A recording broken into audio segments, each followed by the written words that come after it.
स्वागत दोस्तों आपका चैनल के सामने चैनल के सबसे बड़ी आपको बताएंगे। राहुल गांधी के संसदीय क्षेत्र के अंदर बजरंग दल वालों की जमकर हुई है कुटाई, जिसके बाद भारतीय जनता पार्टी के मंत्री को पहुंचना पड़ा है थाने। बताएंगे किस तरीके से धरना देने के लिए पहुंचे बीजेपी के नेता और आगे किस तरीके का नया बड़ा ड्रामा हुआ है। दोस्तों इसी के साथ में चलेंगे एक और बड़ी अपडेट की तरफ, जहां पर 4 बार विधायक और 1 बार सांसद एक बड़े नेता भारतीय जनता पार्टी को छोड़कर सैकड़ों समर्थकों के साथ कांग्रेस पार्टी में आना चाहते हैं। बताएंगे कौन से राज्य के ये वरिष्ठ नेता है। दोस्तों इसी के साथ में भारतीय जनता पार्टी के नेता प्रतिपक्ष की गाड़ी को घेरकर जोरदार तरीके का विरोध किया गया है। बताएंगे कौन से राज्य से ये नई बड़ी अपडेट आई है। इसी के साथ में एक एक करके चलेंगे आज की सारी बड़ी अपडेट। लेकिन उससे पहले अगर आप भी मानते हैं दोस्तों कि राहुल गांधी के संसदीय क्षेत्र के अंदर बजरंग दल वालों के साथ पुलिस की जोरदार तरीके की पिटाई से पता चलता है कि रायबरेली की पुलिस भी सांप्रदायिक लोगों को बिल्कुल पसंद नहीं करती और यही बड़ा कारण होगा पिटाई करने का। तो इस वीडियो को लाइक करके लाल बटन दबाकर चैनल को सब्सक्राइब करके बेल आइकन दबाकर कमेंट बॉक्स में अपनी राय जरूर लिखकर बताएगा। दोस्तों ज्यादा से ज्यादा वीडियो को शेयर कीजिएगा। चलते हैं सबसे पहले सबसे बड़ी ब्रेकिंग न्यूज अपडेट की तरफ, जहां पर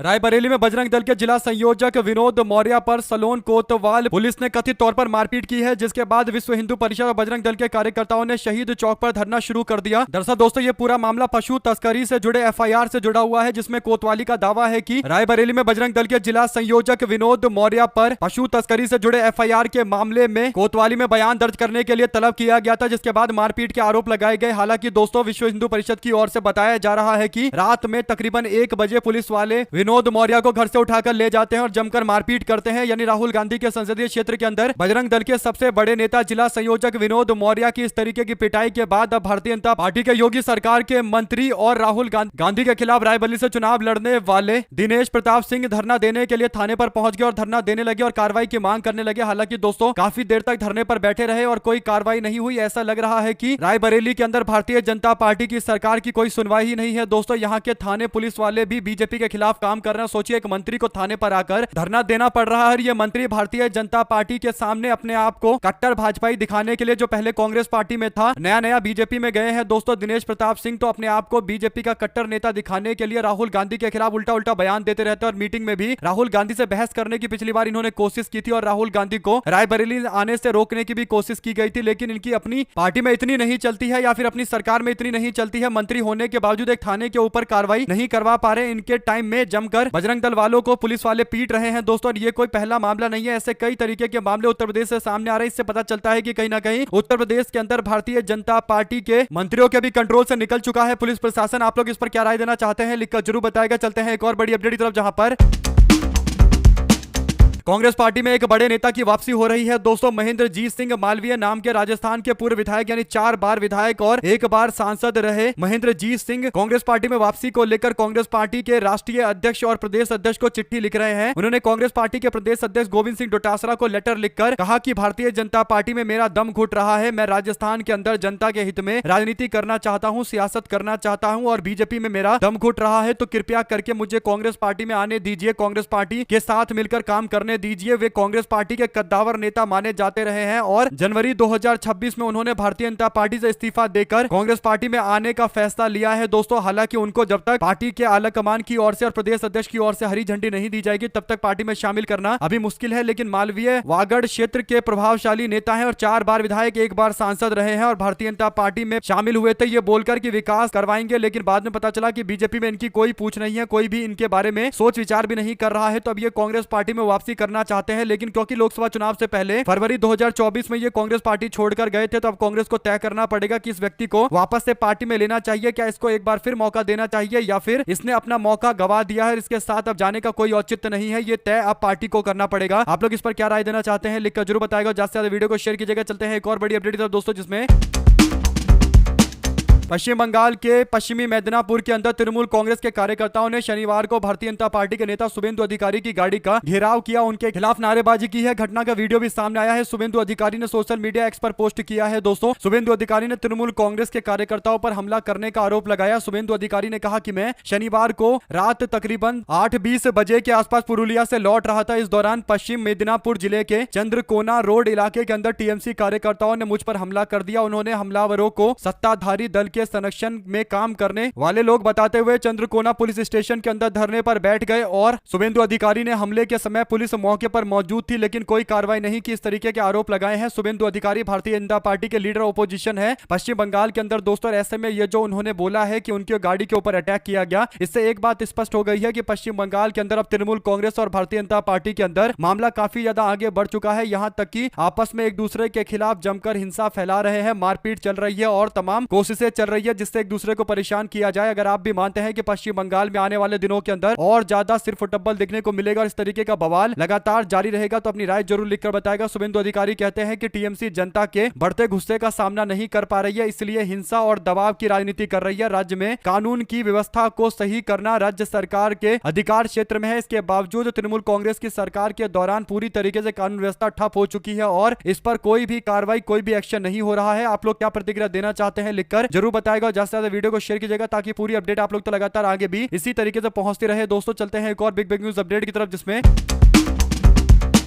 बीजेपी के उत्तर प्रदेश के उप मुख्यमंत्री केशव प्रसाद मौर्य कहते हैं कि समाजवादी पार्टी के विधायक बीजेपी के संपर्क में है। अगर डिप्टी सीएम केशव प्रसाद मौर्य ये दावा कर रहे हैं तो अखिलेश यादव की इस पर क्या प्रतिक्रिया है, ये सबसे बड़ी बात है दोस्तों। इस पर अखिलेश यादव ने प्रतिक्रिया देते हुए उनके बयान पर, केशव प्रसाद मौर्य के बयान पर बोला है कि पहले ये बताए कि बीजेपी आपके संपर्क में है या नहीं है, आप मेन लाइन में है या साइड लाइन में है या फिर आउट लाइन के अंदर है। यानी खुद इनका पता नहीं है कि पार्टी इनके समर्थन में खड़ी है या नहीं खड़ी है। और जिस तरीके की स्थिति है, ऐसा लगता है कि भारतीय जनता पार्टी ने केशव प्रसाद मौर्य को अपने आप से अलग कर रखा है। आप लोग क्या राय देना चाहते हैं अखिलेश यादव के इस बयान पर लिखकर जरूर बताएगा। ज्यादा से ज्यादा वीडियो को शेयर कीजिएगा। दोस्तों चलते हैं एक और बड़ी अपडेट की तरफ, जिसमें समाजवादी पार्टी के प्रदेश के अध्यक्ष अबू आजमी ने भारतीय जनता पार्टी के नेता और महाराष्ट्र सरकार के मंत्री नितेश राणे को धमकी दी है। अबू आजमी ने कहा कि मस्जिद में घुसने की बात करता है, पुलिस हटा दे, फिर देखना कि क्या होता है, क्या हालात होते हैं। अबू आजमी ने खुले मंच से धमकी दी है। अबू आजमी ने खुले मंच से नितेश राणा को धमकी देते हुए कहा कि एक मंत्री बोलता है कि कुरान पढ़ना है तो पाकिस्तान जाओ। अबू आजमी को ताकत मिले तो ऐसे मंत्री की जुबान को नहीं काट दिया तो अपने बाप की औलाद नहीं, एकदम बौना सा मंत्री है, नेपाली दिखता है, बोलता है कि मस्जिद में घुसकर मुस्लिमों को मारूंगा। क्या मारेगा तू? इतनी ताकत है तो पुलिस को हटा दे और मस्जिद में घुसकर दिखा दे, तेरी क्या हालत होती है। कुल मिलाकर दोस्तों महाराष्ट्र में चुनाव चल रहे हैं और ऐसे में बीएमसी चुनाव के प्रचार के दौरान एआईएमआईएम और भारतीय जनता पार्टी के नेताओं के बीच में इस तरीके के विवादित बोल लगातार जारी है। एक और बीजेपी का मंत्री हर तरीके के उल्टे बयान दे रहा है अल्पसंख्यक समाज के लोगों के खिलाफ और दूसरी ओर एआईएमआईएम के नेता की ओर से इस पर प्रतिक्रिया दी जा रही है। यानी पूरा बीएमसी का चुनाव इन्हीं बेफिजूल के मुद्दों के इर्द गिर्द बना दिया गया है दोस्तों। ऐसे में भारतीय जनता पार्टी के नेता बार बार नितेश राणा जो लोगों को भड़काने वाला बयान दे रहे हैं, इससे समझ में आता है कि कहीं ना कहीं बीजेपी के लोग चाहते ही नहीं है कि असली मुद्दे पर चुनाव हो, इसीलिए जानबूझकर नितेश राणे को आगे किया गया है ताकि बेफिजूल की बातें की जाए और लोगों का जो असली मुद्दा है उससे लोगों को भटकाया जाए। आप लोग इस पर क्या राय देना चाहते हैं लिखकर जरूर बताएगा। ज्यादा से ज्यादा वीडियो को शेयर कीजिएगा। साथ साथ उत्तर प्रदेश के एसआईआर और वोट लूट के समीकरण पर अखिलेश यादव ने तंज कसते हुए कुछ बातें कही है दोस्तों। अखिलेश यादव कहते हैं कि केंद्रीय चुनाव आयोग ने उत्तर प्रदेश के विधानसभा के वोटर लिस्ट का एसआईआर कराया, उसी समय राज्य चुनाव आयोग ने पंचायत चुनाव की वोटर लिस्ट का एसआईआर करवाया। दोनों एसआईआर हर जगह समान बीएलओ नहीं किया। आश्चर्यजनक बात यह है कि विधानसभा के एसआईआर के बाद पूरे प्रदेश भर के अंदर मतदाताओं की संख्या में 2,89,00,000 कमी आ गई और 12,56,00,000 के आसपास ही मतदाता रह पाए। वहीं पर एसआईआर के बाद ग्रामीण मतदाताओं की संख्या 40 लाख बढ़ के 12,69,00,000 हो गई। यानी पंचायत एसआईआर की बात करें तो आबादी बढ़कर उल्टा 12,69,00,000 हो गई, जबकि एसआईआर विधानसभा में करवाया गया तो वहां पर 2,89,00,000 कम हो गए। इसके बाद अखिलेश यादव ने कहा कि सीधा सवाल चुनाव आयोग से कि बताए कि दोनों में से कौन सा एसआईआर सही है, क्योंकि दोनों आंकड़े एक ही बीएलओ ने करवाए हैं और क्योंकि दोनों आंकड़े एक साथ सही नहीं हो सकते। बीजेपी के दबाव में आप वोट लूट का इक्वेशन इक्वल करना भूल गए, आपकी पोल पूरी तरीके से खुल गई है। यानी सोचिए कि विधानसभा का एसआईआर पंचायत का एसआईआर होता है और एक और ग्रामीण क्षेत्रों में 12,69,00,000 मतदाता है और विधानसभा एसआईआर में 12,56,00,000 मतदाता है। आखिर ये चमत्कार कैसे हुआ? ग्रामीण पंचायतों के अंदर एसआईआर के आंकड़े में और विधानसभा के एसआईआर में जमीन आसमान का अंतर क्यों है? आप लोग इस पर क्या राय देना चाहते हैं लिखकर जरूर बताएगा। ज्यादा वीडियो को शेयर कीजिएगा। चलते हैं एक और बड़ी अपडेट की तरफ, जिसमें शरद पवार की पार्टी का क्या अजित पवार की पार्टी के साथ में विलय होने जा रहा है? क्या दोनों एक होने जा रहे हैं? जो खबर है उसके अनुसार रिपब्लिक टीवी ने बताया है कि शरद पवार ने एनसीपी पार्टी के वापस से मर्जर को लेकर यानी दोनों पार्टियों के आपस में विलय को लेकर आदेश दे दिया है और मंजूरी दे दी है। यानी शरद पवार चाहते हैं कि एनसीपी अजित पवार गुट और एनसीपी शरद पवार गुट वापस से एक हो जाए। और आगे दावा किया गया है कि सुप्रिया सुले को मोदी सरकार में कैबिनेट मंत्री बनाया जा सकता है और अजित पवार महाराष्ट्र के अंदर इसी तरीके से उप मुख्यमंत्री की जिम्मेदारी संभालेंगे। यानी दोनों बड़े नेताओं को अलग अलग क्षेत्र में जिम्मेदारी देकर एनसीपी एसपी और एनसीपी एपी यानी अजित पवार और शरद पवार की पार्टी का वापस से विलय हो सकता है। और पुराना जो चुनाव का सिंबल था घड़ी वाला, उसके साथ ही ये मर्जर किया जाएगा। अगर आप भी मानते हैं कि ये कहीं ना कहीं अगर ऐसा होता है तो शरद पवार का सम्मान पूरी तरीके से महाराष्ट्र की राजनीति में खत्म हो जाएगा। और कांग्रेस पार्टी को कहीं ना कहीं अंदेशा था कि एनसीपी शरद पवार गुट भी धीरे धीरे करके अपने भतीजे अजित पवार के गुट की ओर आगे बढ़ रहा है। इसीलिए कांग्रेस पार्टी ने शरद पवार के साथ कोई गठबंधन नहीं किया और छोटी पार्टियों को साथ में लेकर एक बड़ा मोर्चा बनाने की तैयारी की, जिसमें वंचित बहुजन अघाड़ी और आरएसपी पार्टी को साथ में जोड़ा गया। आप लोग इस पर क्या राय देना चाहते हैं दोस्तों, लिखकर जरूर बताएगा। चलते हैं एक और बड़ी अपडेट की तरफ, जहां पर दूसरों का मजाक उड़ाने वाले आज खुद मजाक का पात्र बन गए हैं। भारतीय जनता पार्टी की दिल्ली की मुख्यमंत्री रेखा गुप्ता हर जगह जाकर बोल रही है कि उनके खिलाफ आम आदमी पार्टी वाले हर जगह मजाक उड़ाते हैं, जोक करते हैं और उनका मीम बनाते हैं, जिस कारण से उनकी छवि को खराब करने के सारे प्रयास चल रहे हैं। इस पर वो लोगों को हिदायत देती है, खासकर आम आदमी पार्टी के लोगों को, कि रेखा गुप्ता की जुबान लटपटा जाती है तो इसका मीम नहीं बनना चाहिए। एक तरीके से रेखा गुप्ता को बहुत बुरा लग रहा है कि उनका मीम बन रहा है दोस्तों, यानी उनका मजाक उड़ाया जा रहा है। क्योंकि बार बार रेखा गुप्ता बोल ही कुछ ऐसा उल्टा जाती है। कभी कहती है कि पॉल्यूशन को नापने के लिए थर्मामीटर का इस्तेमाल होता है, कभी नेताजी सुभाष चंद्र बोस का नाम लेने की जगह नेताजी सुभाष चंद्र पैलेस बोल देती है, कभी कहती है कि सरदार भगत सिंह ने कांग्रेस पार्टी की सरकार के खिलाफ बम फेंका था। यानी इतिहास की भी नॉलेज नहीं है और कुछ भी उल्टा सीधा बोल रही है। इस कारण से इनको जमकर मजाक के कैटेगरी में लेकर जमकर सोशल मीडिया पर वीडियो बनाकर हंसी उड़ाई जाती है दोस्तों। और ये बात रेखा गुप्ता बर्दाश्त नहीं कर रही है और आम आदमी पार्टी को हिदायत दे रही है। इसके बाद अब लोग रेखा गुप्ता से बोल रहे हैं कि आपने पहले ही इंटरव्यू के दौरान अखिलेश यादव और अरविंद केजरीवाल को लेकर उल्टा बयान दिया था। अखिलेश यादव का नाम जब मीडिया वाले ने लिया और आपसे सवाल पूछा तो आपने कहा कि अखिलेश यादव का नाम सुनकर उनके मन में टोंटी शब्द आता है और अरविंद केजरीवाल को लेकर भी मजाक उड़ाते हुए अपशब्दों का इस्तेमाल किया गया। राहुल गांधी के लिए भी उल्टा बोला गया दोस्तों। इससे एक बात तय है कि रेखा गुप्ता जो सबको ट्रोल करती थी, अब उनको ट्रोल किया जा रहा है, उनका मजाक उड़ाया जा रहा है, तो वो हिदायत दे रही है और कह रही है कि इस तरीके की राजनीति नहीं होना चाहिए। अगर आप भी मानते हैं कि अब ज्ञान देना बंद करे रेखा गुप्ता, उनको इसी तरीके से ट्रोल किया जाएगा जैसे उन्होंने विपक्ष के नेताओं के खिलाफ हमेशा उल्टा बोला है। अपनी राय जरूर लिखा बताएगा दोस्तों, ज्यादा से ज्यादा वीडियो को शेयर कीजिएगा। साथ साथ उत्तर प्रदेश में कांग्रेस पार्टी के उपाध्यक्ष विश्वजीत सिंह, यूपी कांग्रेस के उपाध्यक्ष ने कहा कि मनरेगा कानून में रोजगार की गारंटी को समाप्त करने के खिलाफ बनारस में मार्च निकाल रहे एनएसयूआई के राष्ट्रीय अध्यक्ष वरुण चौधरी और कार्यकर्ताओं पर पुलिस ने बर्बरतापूर्ण कार्रवाई की है, जिसकी हम निंदा करते हैं। कांग्रेस कार्यकर्ता इस तरीके की किसी भी दमन को स्वीकार नहीं करेगी और व्यापक आंदोलन लगातार जारी रखा जाएगा। कांग्रेस पार्टी के युवा मोर्चा के नेता को दबाने के लिए, एनएसयूआई के कार्यकर्ता राष्ट्रीय अध्यक्ष को दबाने के लिए पुलिस के द्वारा बर्बरता की गई है, उनको धक्का मारा गया रोड पर। सोशल मीडिया पर वीडियो भी काफी शेयर किया गया है दोस्तों। इसी के साथ में जनता दल यूनाइटेड के वरिष्ठ नेता और कभी नीतीश कुमार के इनर सर्कल में यानी नीतीश कुमार के आसपास रहने वाले वरिष्ठ नेता केसी त्यागी को जनता दल यूनाइटेड ने पार्टी से बाहर का रास्ता दिखाया है। मुख्यमंत्री नीतीश कुमार को भारत रत्न देने की मांग करने वाले केसी त्यागी को लेकर जनता दल यूनाइटेड ने बयान जारी करते हुए कहा कि केसी त्यागी से जनता दल यूनाइटेड का कोई लेना देना नहीं है। केसी त्यागी ने प्रधानमंत्री नरेंद्र मोदी को पत्र लिखकर कहा था कि नीतीश कुमार समाजवादी आंदोलन के अनमोल रत्न है। यह प्रतिक्रिया त्यागी के पत्र के तुरंत बाद आई है, जिससे संकेत मिल रहा है कि नीतीश कुमार ने इस मांग को पसंद नहीं किया। जनता दल यूनाइटेड के राष्ट्रीय प्रवक्ता राजीव रंजन प्रसाद ने शनिवार को कहा कि केसी त्यागी के बयान से पार्टी का कोई लेना देना नहीं है, वो पार्टी का हिस्सा नहीं है। उन्होंने स्पष्ट किया है कि त्यागी की पार्टी में भूमिका अब सीमित हो गई है। यह प्रतिक्रिया त्यागी के पत्र के तुरंत बाद आई है दोस्तों। कुल मिलाकर नीतीश कुमार ने त्यागी को पार्टी से बाहर निकाला है या फिर पार्टी में मौजूद पहले से जो लोग नीतीश कुमार के जाने के बाद जनता दल यूनाइटेड को कब्जा करने के ख्वाब देख रहे हैं, उन लोगों के द्वारा ऐसा किया गया। क्योंकि केसी त्यागी एक वरिष्ठ नेता है और जनता दल यूनाइटेड में उनकी दावेदारी भी काफी बड़े स्तर पर है दोस्तों। ऐसे में धीरे धीरे करके सीनियर नेताओं को जनता दल यूनाइटेड में शिफ्ट किया जा रहा है, ताकि बाद में जब नीतीश कुमार जनता दल यूनाइटेड के पोस्ट से हटे और जनता दल यूनाइटेड को छोड़े तो कोई और व्यक्ति जो जिम्मेदारी संभालेगा जेडीयू का, वो धीरे धीरे करके उन लोगों को साइडलाइन कर रहा है जो बहुत पुराने टाइम से नीतीश कुमार के साथ बने हुए हैं। आप लोग इस पर क्या प्रतिक्रिया देना चाहते हैं लिखकर जरूर बताएगा। साथ साथ दोस्तों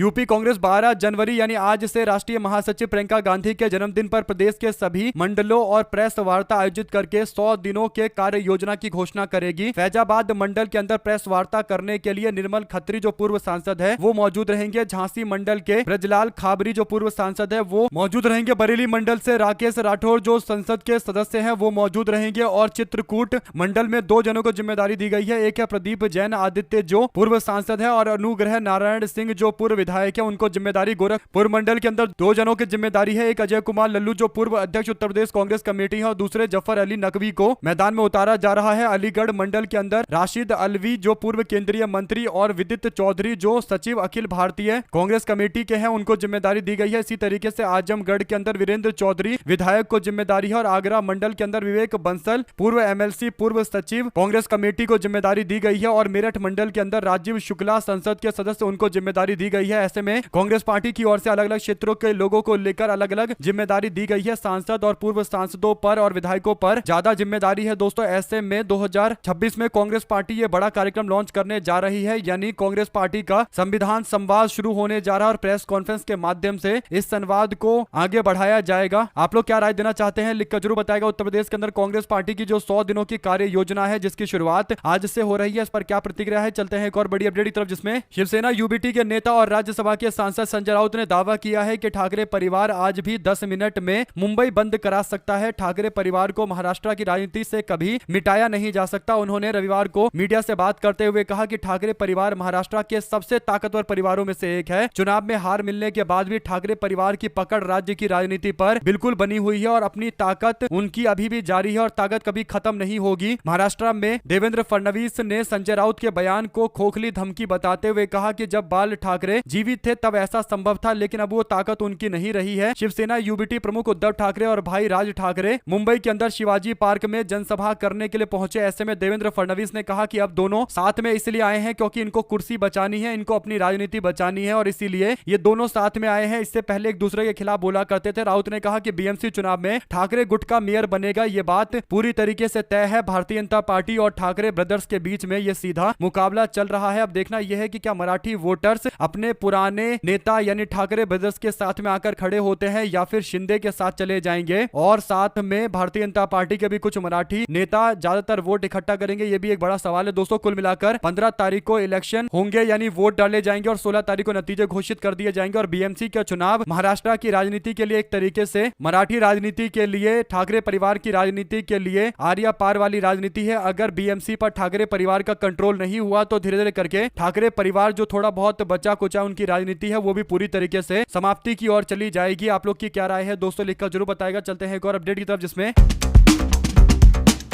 ऑल इंडिया मजलिस इत्तेहादुल मुस्लिमीन यानी AIMIM के प्रमुख असदुद्दीन ओवैसी ने रविवार को कहा कि असम के मुख्यमंत्री हिमंत बिस्वा शर्मा के दिमाग में ट्यूबलाइट है। उन्होंने कहा कि शर्मा को संविधान की समझ नहीं है। ओवैसी ने शनिवार को कहा कि इस देश की प्रधानमंत्री हिजाब वाली बेटी भी बन सकती है। इसके जवाब में हिमंत बिस्वा शर्मा ने कहा कि संवैधानिक रूप से इस पर कोई रोक नहीं है, कोई भी प्रधानमंत्री बन सकता है, लेकिन भारत एक हिंदू राष्ट्र है और प्रधानमंत्री हमेशा एक हिंदू व्यक्ति ही होगा। AIMIM के प्रमुख ने मीडिया से बात करते हुए कहा कि हिमंत बिस्वा शर्मा को संविधान की शपथ के बाद भी संविधान में क्या लिखा है ये पता नहीं है। पाकिस्तान के संविधान में लिखा है कि सिर्फ एक समुदाय का व्यक्ति ही देश का प्रधानमंत्री बन सकता है, लेकिन हमारे देश के अंदर बाबा साहब भीमराव अंबेडकर के संविधान में साफ तौर पर लिखा हुआ है कि देश में किसी भी वर्ग का व्यक्ति प्रधानमंत्री के पोस्ट तक पहुंच सकता है। हिमंत बिस्वा शर्मा से ज्यादा बुद्धिमान और पढ़े लिखे हमारे देश में बाबा साहब भीमराव अंबेडकर थे और उन्होंने संविधान में इस तरीके का प्रावधान किया है। इसीलिए हिमंत बिस्वा शर्मा पर निशाना साधते हुए उन्होंने कहा कि असम के मुख्यमंत्री के दिमाग में ट्यूबलाइट है, कुल मिलाकर उन्हें कुछ पता नहीं है, इसीलिए इस तरीके की उलझुल बातें करते हैं। आप लोग इस पर क्या प्रतिक्रिया देना चाहते हैं लिखकर जरूर बताएगा। साथ साथ दोस्तों एलन मस्क की कंपनी ग्रॉक को लेकर भारत सरकार की ओर से एक आदेश जारी किया गया है। सोशल मीडिया प्लेटफॉर्म एक्स ने कंटेंट के मॉडरेशन में अपनी गलतियां स्वीकार की है। कंपनी ने कहा है कि अश्लील इमेज जनरेशन पर पूरी तरीके से रोक लगाई जाएगी और भारत के कानूनों का पालन किया जाएगा। भारत की सरकार ने सूत्रों के मुताबिक ये फैसला किया कि अश्लील कंटेंट जनरेशन के मामले पर AI ग्रॉक को कानून के दायरे में लेकर आया जाए और इसीलिए नोटिस भेजा गया था सोशल मीडिया प्लेटफॉर्म एक्स को और जवाब मांगा गया ग्रॉक के बारे में जो अश्लील कंटेंट जनरेट कर रहा है। इस मामले पर 3500 से ज्यादा कंटेंट को ब्लॉक किया गया और 600 से ज्यादा अकाउंट्स को भी ब्लॉक कर दिया गया है। शिवसेना यूबीटी के सांसद प्रियंका चतुर्वेदी ने 2 जनवरी को एआई चैटबॉट ग्रॉक के गलत इस्तेमाल को लेकर आईटी मिनिस्टर को लेटर भी लिखा था। आप लोग इस पर क्या प्रतिक्रिया देना चाहते हैं लिखकर जरूर बताएगा। ज्यादा से ज्यादा वीडियो को शेयर कीजिएगा दोस्तों, ताकि पूरी जानकारी आप लोग तक लगातार इससे जुड़ी भी आगे पहुंचती रहे। चलते हैं एक और बड़ी खबर की तरफ, जहां पर नीतीश कुमार की सियासत से बड़ी खबर आ रही है दोस्तों। लगातार 10वीं बार सीएम बनने जा रहे नीतीश कुमार एक बार फिर से राज्य की जनता के बीच में होंगे। मुख्यमंत्री नीतीश कुमार की प्रस्तावित यात्रा का डेट फिक्स हो गया है। नीतीश कुमार मकर संक्रांति के तुरंत बाद बिहार में यात्रा पर निकलने जा रहे हैं। उनकी यात्रा का जो मुख्य उद्देश्य है वो बिहार की जनता से बात करना है। बिहार की जनता ने उनको जितवाया था, वो चाहते हैं कि बिहार की जनता को वो धन्यवाद अर्पित करे। इसके लिए बिहार में यात्रा की शुरुआत कर रहे हैं नीतीश कुमार। मकर संक्रांति के बाद ये यात्रा होगी और यात्रा में कई जिलों को कवर किया जाएगा। 16 जनवरी से मुख्यमंत्री यात्रा पर निकल रहे हैं और इस यात्रा के दौरान संवाद किया जाएगा लोगों से। प्रगति यात्रा इसका नाम दिया गया है। विकास के कार्यों की समीक्षा की जाएगी। समृद्धि यात्रा नाम से अलग अलग जिले के लोगों को, यानी जो सरकारी लोग हैं दोस्तों, मुख्य सचिव के साथ साथ अन्य जो लोग हैं, प्रधान सचिव हैं, जिलों के सभी प्रभारी सचिव हैं और डीजीपी हैं, सभी प्रमंडलीय आयुक्त हैं, उन सबको बोल दिया गया है कि तैयारी करिए। मुख्यमंत्री अपने दौरे पर आ रहे हैं, बिहार के अंदर लोगों से फिर मुलाकात करेंगे। ऐसे में दोस्तों विपक्ष के नेता तेजस्वी यादव को भी इससे सीखना चाहिए और 24 घंटे 7 दिन जनता के बीच में रहेंगे तभी जाकर जनता समर्थन देगी। और वैसे भी राजनीति 24 घंटे 7 दिन का काम होता है। नीतीश कुमार अभी चुनाव जीते हैं कुछ दिनों पहले, बल्कि 1-2 महीने पहले, और वापस से यात्रा करने के लिए निकल रहे हैं। तो कहीं ना कहीं नीतीश कुमार से ही सीख लेनी चाहिए। सत्ता में रहने के बावजूद वो यात्राएं निकाल रहे हैं। आप लोग इस पर क्या राय देना चाहते हैं लिखकर जरूर बताएगा। ज्यादा से ज्यादा वीडियो को शेयर कीजिएगा ताकि पूरी अपडेट आप लोग तो लगातार आगे भी इसी तरीके से पहुंचती रहे। देख रहे थे आपका अपना चैनल जय हिंद जय भारत। ज्यादा से ज्यादा वीडियो को